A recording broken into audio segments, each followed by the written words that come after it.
एक भौतिक पक्ष, एक आध्यात्मिक पक्ष।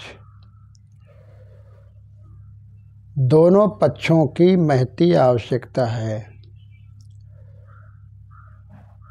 भौतिक प्राणी पदार्थों से हमारा जीवन चलेगा,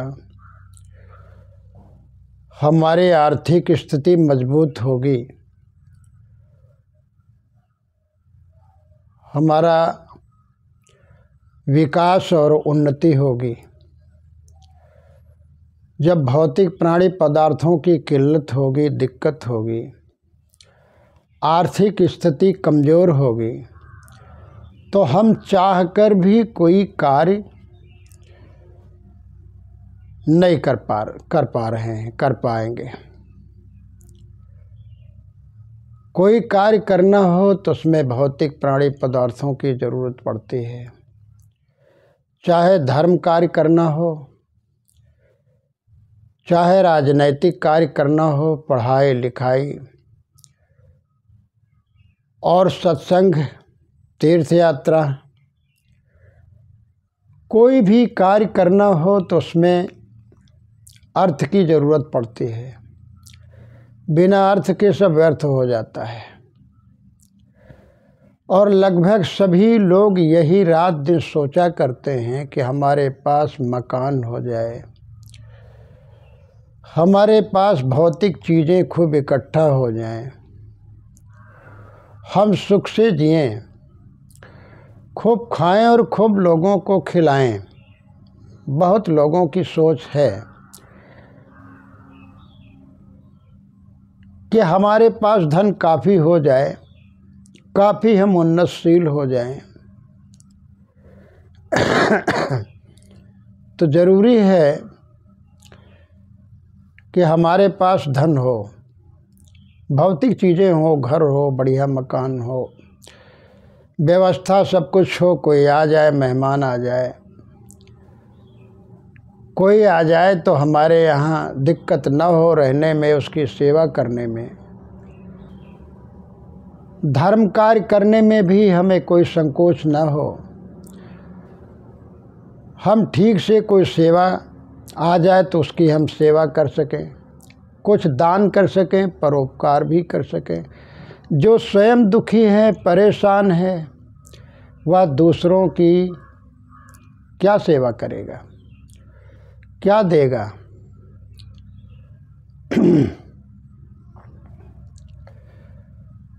राम नाम के एक दोहा आता है साहेब की, उसमें साखी ग्रंथ में, कि राम नाम के पट तरे देवे का कछु नाहि,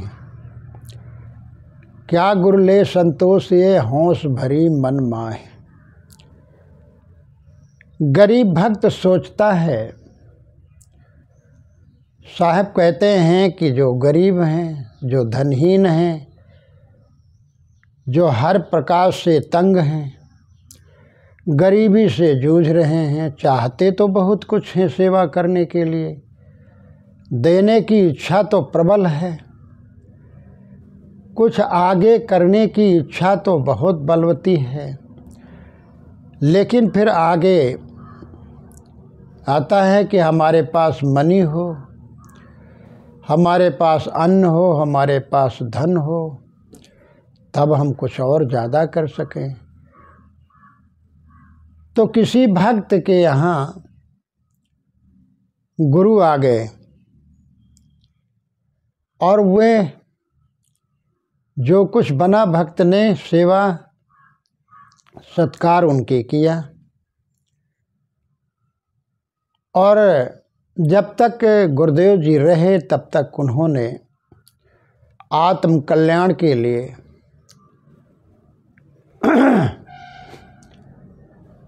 और जीवन यापन करने के लिए, कैसे संसार में रहें, कैसे गृहस्थी में रहें, कैसे जिएं हम सुख और शांत से, कैसे हम दुर्गुण दोषों से दूर रह करके अपने आप को इस संसार में सुखी प्रसन्न रखें, इसके लिए आध्यात्मिक शिक्षा, आत्म कल्याण की शिक्षा उनके गुरुदेव देते रहे। देने के बाद अपना विश्राम किया। सुबह जब चलना हुआ कहा बेटा अब तो हम चलेंगे, प्रस्थान करेंगे, अब दूसरी जगह हमारा कार्यक्रम लगा हुआ है, वहाँ भक्तों को कुछ ज्ञान देना है, कुछ शिक्षा देनी है, लोगों ने व्यवस्था कर रखी है, बुलाया है। अब भक्त जो है घर में आए, बाहर आए, पत्नी दोनों बड़े संकोच में, बहुत लज्जा लगे, बड़े संकोच में क्या ले करके क्या करें। गुरुदेव ने हमें तो अपार धन दिया है, वह देखने वाला धन नहीं है, हमारे उद्धार का धन दिया है, हमारे कल्याण का अपार धन दिया है। इतना बड़ा अमर ज्ञान हमको दे दिया, अमर धन दे दिया है जो छूटने वाला नहीं है। लेकिन अब हम क्या गुरुदेव को लेकर के भेंट क्या करें, चलते समय उनके चरणों पर हम क्या रखें। और ये सभी भक्तों का कर्तव्य बनता है सभी गृहस्थी वालों का कर्तव्य बनता है कि कोई हमारे दरवाजे पर मेहमान आ गया है तो भूखा ना जाए, और कोई अभ्यागत आ गया है तो वो भूखा न जाए, उदास हो करके न जाए। कोई पूजनीय आ गए हैं हमारे यहाँ तो उनको कुछ न कुछ हम चलते वक्त जो है कुछ दे सकें, ताकि हमारी आत्मा को भी संतुष्टि हो। भक्त परेशान हुए तो गुरुदेव ने पूछा बेटा क्यों दुखी हो, क्यों परेशान हो। ठीक है, आशीर्वाद है, मंगल कामना है, खुश रहो, मैं चलता हूँ। तो भक्त कहता है कि राम नाम के पट तरे देवे का कछुना है। जो कुछ आत्मा राम के कल्याण के लिए, मेरे कल्याण के लिए जो कुछ उन्होंने दिया है, इतना अमर संदेश, अमर उपदेश हमको दिया है, उसके पटतर में, उसके एवज में हम कुछ भी नहीं दे सकते हैं। गुरु को कैसे हम संतुष्ट करें, सद्गुरु को कैसे हम संतुष्ट करें। क्या ले गुर संतोष ये हौस भरी मन माहे। मन के अंदर हौसला तो बहुत है, बहुत भरा हुआ है, लेकिन अब क्या हम दें। तो अब ये टीस होती है मन के अंदर, तो निर्धनता बहुत बड़ा दुख है, दरिद्रता बहुत बड़ा दुख है। गोस्वामी जी ने कहा है नहीं दरिद्र सम दुख जग माही, संत मिलन सम सुख कछु नाही। दरिद्रता के समान, निर्धनता के समान कोई दुख नहीं है, और संतों के मिलन जैसा कोई सुख संसार में नहीं है, क्योंकि संतों से का साधु से होए न कारज हानि। संतों से कार्य का नुकसान नहीं होता, हानि नहीं होती है, लाभ ही लाभ होता है उनके दर्शन से, उनके प्रवचन से, उनकी संगत से। ऐसे ही दरिद्र तो उसमें दिया गया है, प्रमाण गोस्वामी जी ने दिया है। और संसार में दरिद्रता है जिसके पास वो चाह कर भी कुछ नहीं कर पाता है। बीमारी आई तो परेशान है, तो धनहीनता के कारण, दरिद्रता के कारण तमाम लोग मर जाते हैं, दवा नहीं कर पाते हैं, और तो और अपने बच्चों का लालन पालन नहीं कर पाते हैं। धनहीनता के कारण शिक्षा नहीं ठीक से दे पाते हैं, अच्छी शिक्षा नहीं दे पाते हैं, अच्छा खा पी नहीं पाते हैं, अच्छा मकान भी नहीं बना पाते। अच्छा क्या मतलब, अपने निर्वाह भर के लिए भी मकान नहीं बना पाते, किसी तरह से गुजर बसर करते। आज भी संसार में देखा जा रहा है, इतना सब कुछ विकास हुआ है सब कुछ, लेकिन अब भी करोड़ों की संख्या में निर्धन हैं, करोड़ों की संख्या में बेघर हैं, करोड़ों की संख्या में लोग किसी तरह जीवन गुजर बसर कर रहे हैं। तो भौतिक प्राणी पदार्थों की महती आवश्यकता है, और वह ईमानदारी पूर्वक कमाना चाहिए, मेहनत करनी चाहिए। कृषि है, वाणिज्य है, व्यापार है, नौकरी है, मेहनत मजदूरी है और कमाने के तमाम धंधे हैं, लेकिन बेईमानी नहीं, छल कपट नहीं, किसी की हत्या कर करके नहीं, बल्कि जीवन सुजन पाला करो, कर हक की कमाई, अपने हक की कमाई से अपना परिवार चलाओ, जीवन चलाओ, उसमें साथ ही साथ परोपकार भी करते रहो। तो भौतिक प्राणी पदार्थों की सबको ज़रूरत है, चाहे साधु हो चाहे गृहस्थ हो। साधुओं क्या भी तंगी होने लगती है जब कभी कोई कार्यक्रम हुआ, मेला भंडारा हुआ, सत्संग का कार्यक्रम हुआ तो परेशान होते हैं कि हम भक्तों के यहाँ जाते हैं, भक्त हमारी बहुत सेवा करते हैं,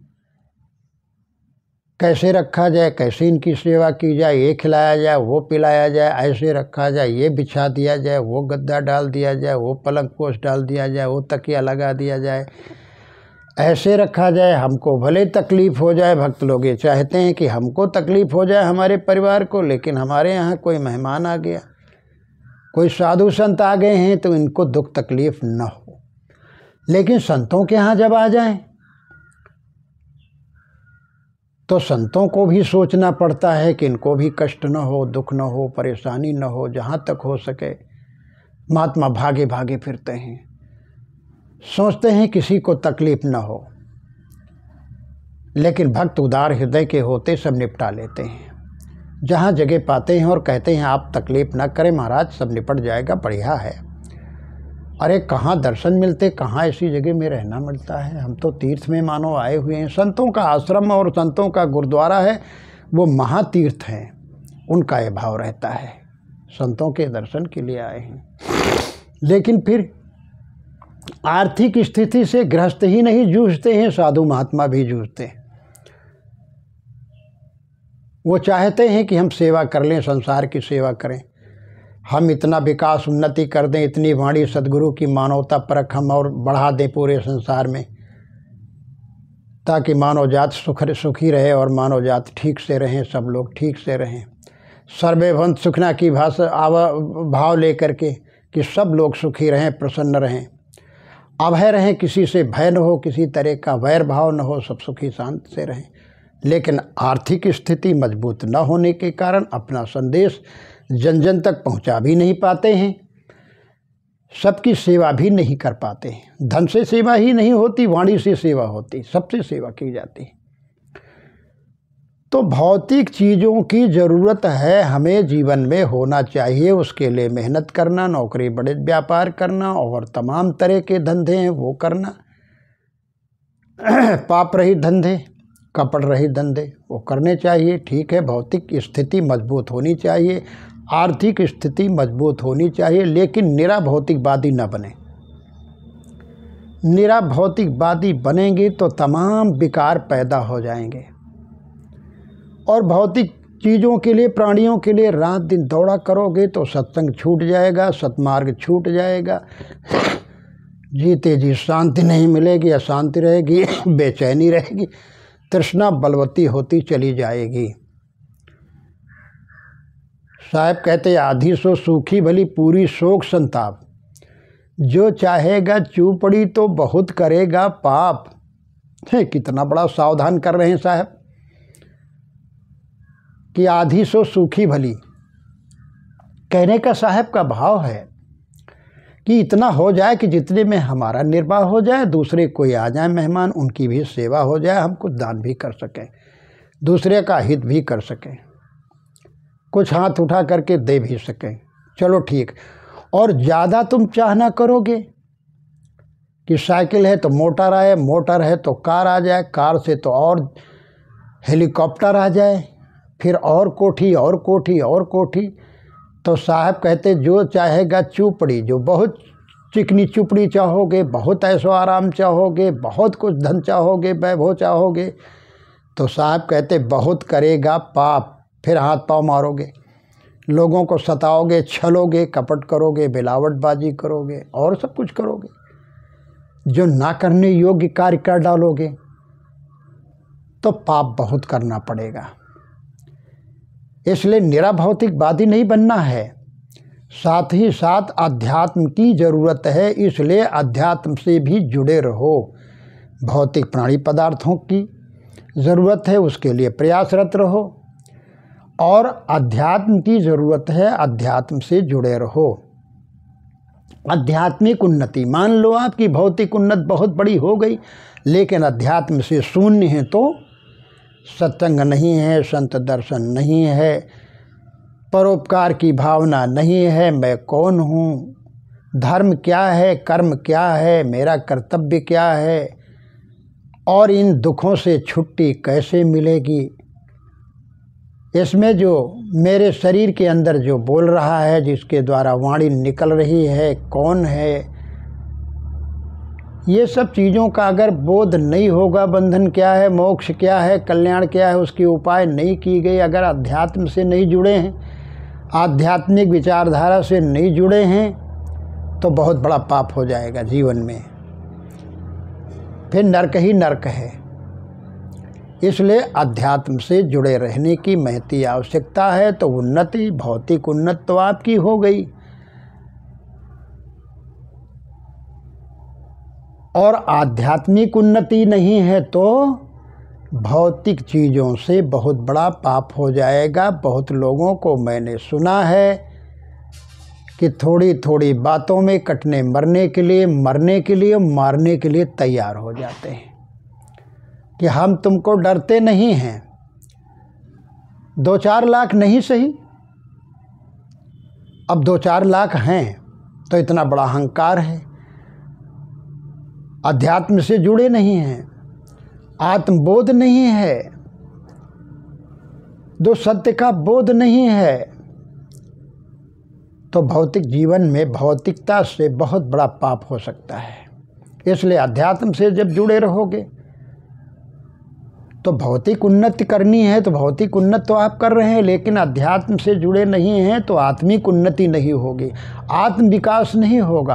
आत्मोन्नति के लिए जरूरी है मन की पवित्रता, कर्मों की पवित्रता, वाणी की शुद्धता, मन चित्त शुद्ध हो, कार्य व्यवहार हमारे बढ़िया हो, सोच हमारी बेहतरीन हो, जनहित परहित की भावना हो, और सत्संग निरंतर करने की हमारी भावना हो, धर्म ग्रंथों का निरंतर अध्ययन करना, आध्यात्मिक ग्रंथों का अध्ययन करते रहना, स्वाध्याय करते रहना, मेरे से कोई गलत कार्य न होने पाए, मेरे पैर गलत तरफ ना जाने पाएँ, मेरा धन गलत तरफ ना खर्च हो, मुझसे कोई पाप ना हो जाए, सावधानी और संभलते रहो। और मैं ये नहीं कर सकता हूँ, मैं वो नहीं कर सकता हूँ, मेरे से ये नहीं होगा, हम साधना नहीं कर पाएंगे, हम भक्ति नहीं कर पाएंगे, हम भजन नहीं कर पाएंगे, हम वैराग्य नहीं कर पाएंगे, हम त्याग नहीं कर पाएंगे, हम ये नहीं त्याग कर पाएंगे, तो फिर आत्मिक उन्नति, आत्म विकास नहीं हो पाएगा। आप जितना ही महापुरुषों की संगत करते रहेंगे, संतों के दर्शन करते रहेंगे, सत्कर्म में जितना ही लगे रहेंगे, स्वाध्याय में जितना ही लगे रहेंगे, सत साहित्यों का अध्ययन करते रहेंगे, स्वचिंतन करते रहेंगे, स्वयं को जो है काटते छाटते रहेंगे, अपने आप को सुधारते संवारते रहेंगे, केवल शरीर को ही नहीं बल्कि स्वयं को सुधारते रहोगे, तो तुम्हारी आत्मिक उन्नति भी साथ साथ होती जाएगी। और जब आत्मिक उन्नति होती जाएगी तो भौतिक प्राणी पदार्थों से कोई पाप नहीं होने पाएंगे। बहुत बढ़िया, दोनों पक्ष बढ़िया चलेंगे जीवन में, तो दोनों की उन्नति की महती आवश्यकता है। इसलिए आत्मिक उन्नति करनी है तो, और आत्मिक उन्नति के बिना भौतिक उन्नति जो है हमारी वो नगण्य है। इसलिए आध्यात्मिक उन्नति की तरफ भी बढ़ो।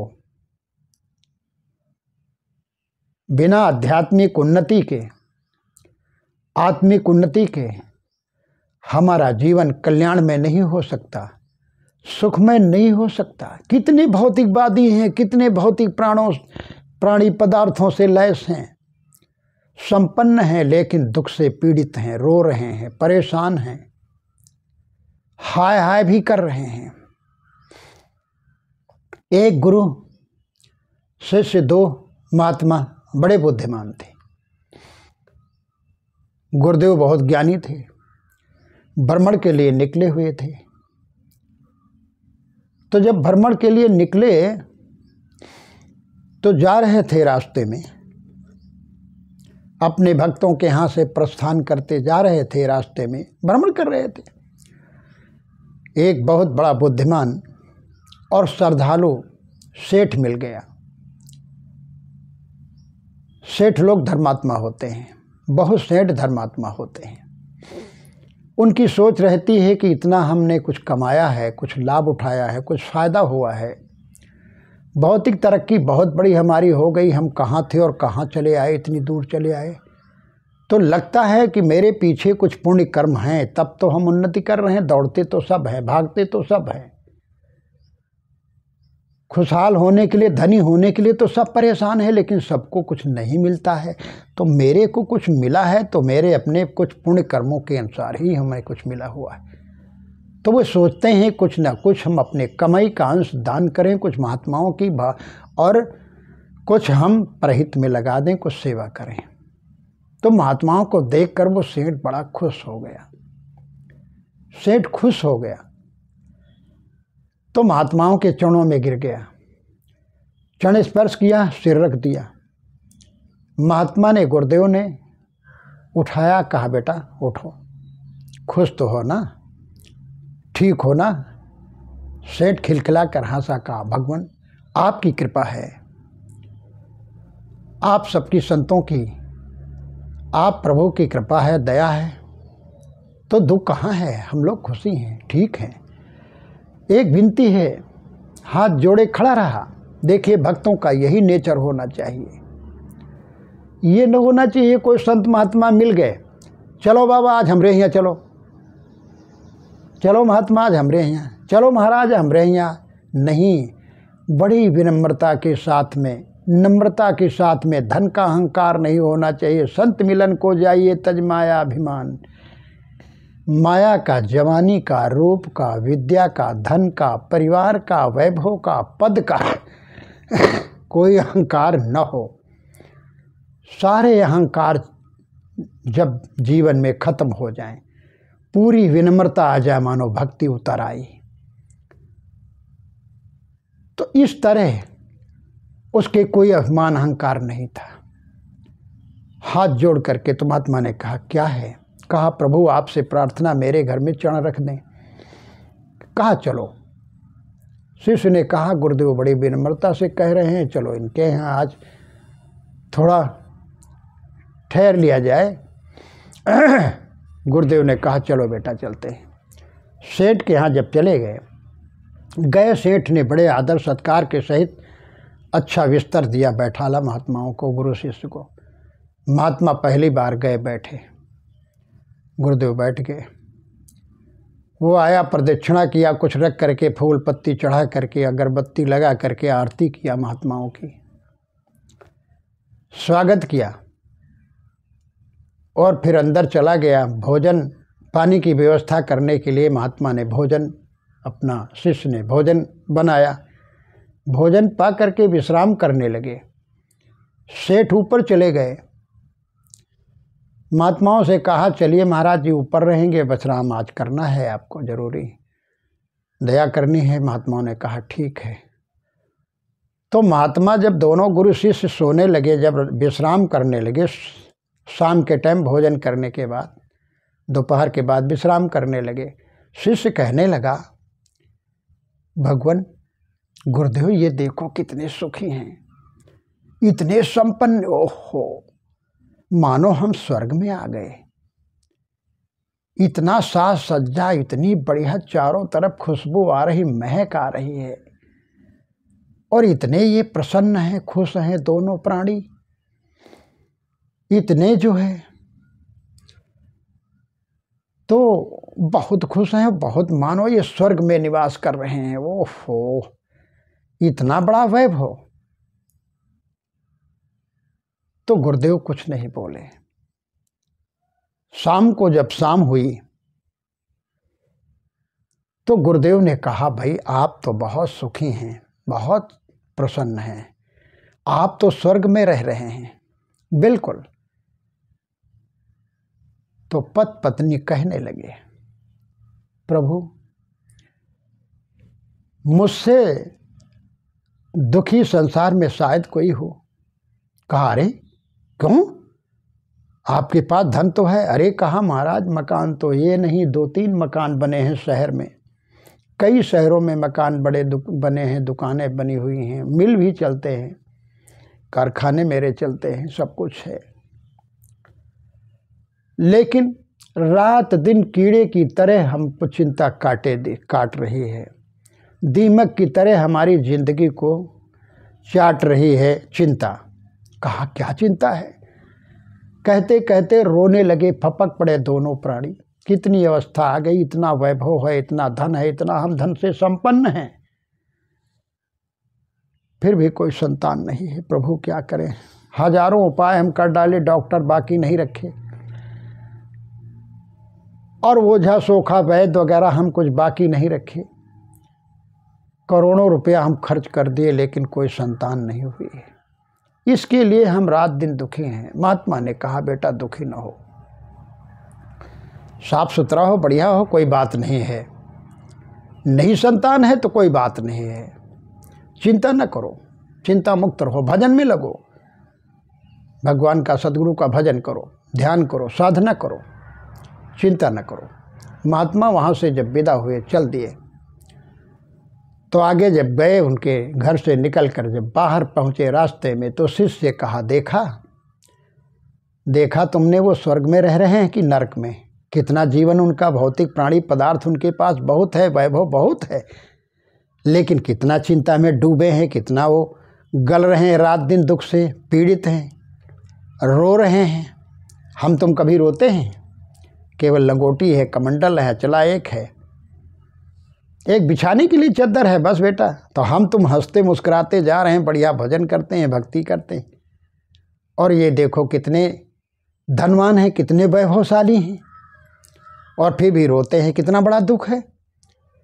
तो जब तक आध्यात्मिक ज्ञान नहीं होगा, आत्मोन्नति नहीं होगी, अध्यात्म का ज्ञान नहीं होगा, तो आदमी थोड़ी थोड़ी चीज़ों के लिए लड़ेगा, भिड़ेगा, कटेगा, मरेगा, डूबेगा, उतराएगा। मेरे पास ये नहीं, मेरा वो नहीं, वो नहीं, ये है, वो है। इस तरह लोग तृष्णा में, कामनाओं में, लड़ाई झगड़ों में, चिंता में गलेंगे, परेशान हो जाएंगे। इसलिए अध्यात्म से जुड़िए।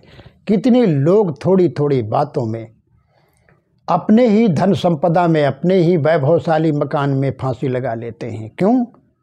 आत्मज्ञान नहीं है, अध्यात्म से जुड़े नहीं हैं। अध्यात्म से जुड़े होते, आत्मज्ञानी होते, आत्मज्ञानी पुरुषों से अगर जुड़े होते, मिले होते, तो फिर कोई भी समस्या सामने आ जाती तो उसका अपने आत्मज्ञान के द्वारा उसे सुलझा लेते। सुलझाना चाहिए। इसलिए हमारी आत्मोन्नति, आत्मिक उन्नति, आध्यात्मिक उन्नति हमारी तब होगी, भौतिक प्राणी पदार्थों की उधर उन्नति करते रहो, और आध्यात्मिक भी उन्नति करने के लिए सत्संग की महती आवश्यकता है, स्वाध्याय की महती आवश्यकता है, संतों के दर्शन, दान धर्म, परोपकार की भावना, दया, प्राणियों पर दया भाव, और साधना, ध्यान, सुमिरन निरंतर चलता रहना चाहिए। तब दोनों पक्ष चलते रहेंगे बराबर, तो इस संसार में सुख और शांत से आप जिएंगे, और अंततः गत्वा आपका कल्याण होगा, निश्चित कल्याण होगा। इसलिए निरा भौतिकवादी ना बने कि निरा भौतिकवादी बन जाए, बल्कि भौतिक चीज़ों की ज़रूरत है और अध्यात्म की भी महती आवश्यकता है। इसलिए मेहनत करो, ईमानदारी पूर्वक कमाओ, खाओ और संतोष रखो, संतुष्ट रहो। थोड़ा है तो कोई बात नहीं, उसके लिए आगे बढ़ते रहो, कोशिश करते रहो। दरिद्र न रहे जीवन में, अच्छी बात है, उन्नति करो, तरक्की करो, लेकिन आत्मज्ञान के लिए, आत्म कल्याण के लिए आत्मोन्नति के लिए निरंतर समय निकालते रहो, सत्संग के लिए, संत दर्शन के लिए, स्वाध्याय करने के लिए, अध्ययन करने के लिए, स्वयं को निरीक्षण परीक्षण करने के लिए। पूजा ध्यान में जब बैठो तो थोड़ी देर ध्यान में बैठो तो अपने को निरीक्षण परीक्षण करो। मैं कौन हूँ? मुझसे कोई गलती तो नहीं हो रही है? मैं कुछ गलत सोच तो नहीं रहा हूँ? मेरा मन गलत तरफ तो नहीं जा रहा है? धन के द्वारा मैं कोई नुकसान तो नहीं किसी का कर रहा हूँ? कोई पाप कर्म तो नहीं हो रहा है? ये निरंतर सोचते रहो। मेरा मन कहीं बुराइयों की तरफ तो नहीं जा रहा है? इस तरह अपने आप को, अगर आ गए हैं कुछ भावनाएं गलत आ गई हैं तो उनको काट छाँट करके दूर करो। तो यही अपने आप को निरीक्षण करना, परीक्षण करना। निरीक्षण, पहले गाड़ी चलाने के पहले लोग देखभाल लेते, ठीक कर लेते। जहाज को चलाना होता, उड़ाना, गाड़ी चलानी होती है तो पहले भली भांत उसको कारीगर लोग निरीक्षण परीक्षण कर लेते हैं और ठीक ठाक पूरी तरह से हो जाती, तब उसको जो है चलाते हैं। जहाज की उड़ान तभी भरने का आदेश देते हैं। इस तरह अपनी भी गाड़ी तुरंत स्टार्ट किए चल दिए, आगे चले थोड़ा दूर, जो है कहीं जो है ब्रेक फेल हो गई तो कहीं तेल ही नहीं है। इसी तरह अपने आप को निरीक्षण परीक्षण करते रहो कि ये न कोई कहने पाए कितने बड़े धार्मिक थे, कितने बड़े आध्यात्मिक थे, लेकिन वैभव और धन संपन्न हो करके देखो सब कुछ भूल गए। तो ये न होने पाए। तो जिस पथ पर तुम चलते हो, अध्यात्म के पथ पर भी चलते रहो, इधर भौतिक प्राणी पदार्थों के लिए भी कोशिश करते रहो, खाते रहो और बढ़िया खुश रहो, सुखी रहो।